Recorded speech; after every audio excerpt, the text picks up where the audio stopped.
ಬಸವಣ್ಣನವರ ವಚನಗಳು.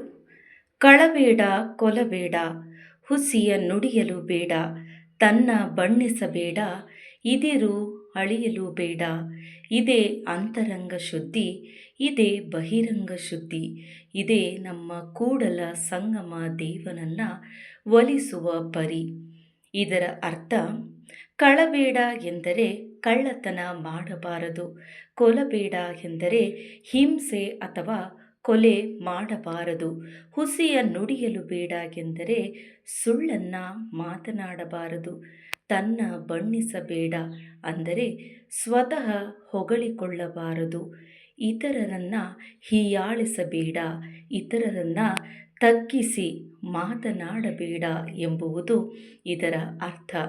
ಈ ಎಲ್ಲ ಗುಣಗಳನ್ನು ಪಾಲಿಸಿದರೆ ಮನಸ್ಸು ಮತ್ತು ನಡೆ ನುಡಿಗಳು ಶುದ್ಧವಾಗುತ್ತವೆ.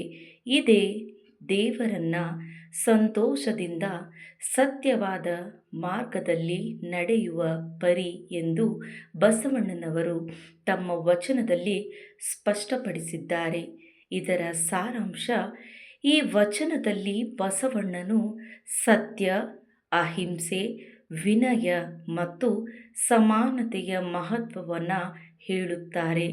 ಕೆಟ್ಟ ಗುಣಗಳನ್ನು ಬಿಟ್ಟು ಒಳ್ಳೆಯ ನಡತೆ ಹೊಂದಿದರೆ ಜೀವನ ಶುದ್ಧವಾಗುತ್ತದೆ ಮತ್ತು ದೇವರ ಕೃಪೆಗೆ ನಾವು ಪಾತ್ರರಾಗಬಹುದು ಎಂಬುದು ಈ ವಚನದ ಸಂದೇಶವನ್ನು ಸಾರುತ್ತದೆ.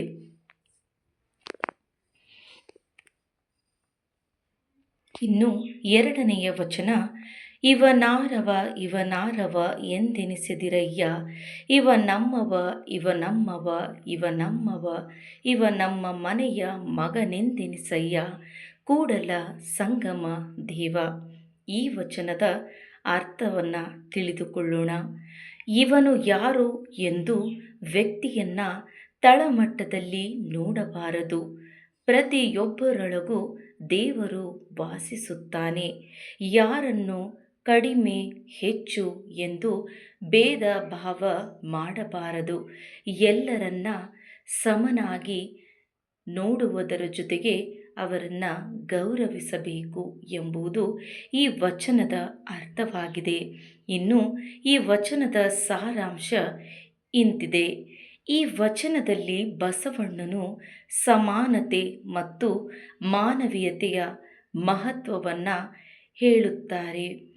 ಪ್ರತಿಯೊಬ್ಬರಲ್ಲೂ ದೇವರಿರುವುದರಿಂದ ಜಾತಿ, ಧರ್ಮ, ಸ್ಥಾನ, ಮಾನ ಇವುಗಳನ್ನು ನೋಡಿ ಭೇದ ಭಾವವನ್ನು ಮಾಡಬಾರದು.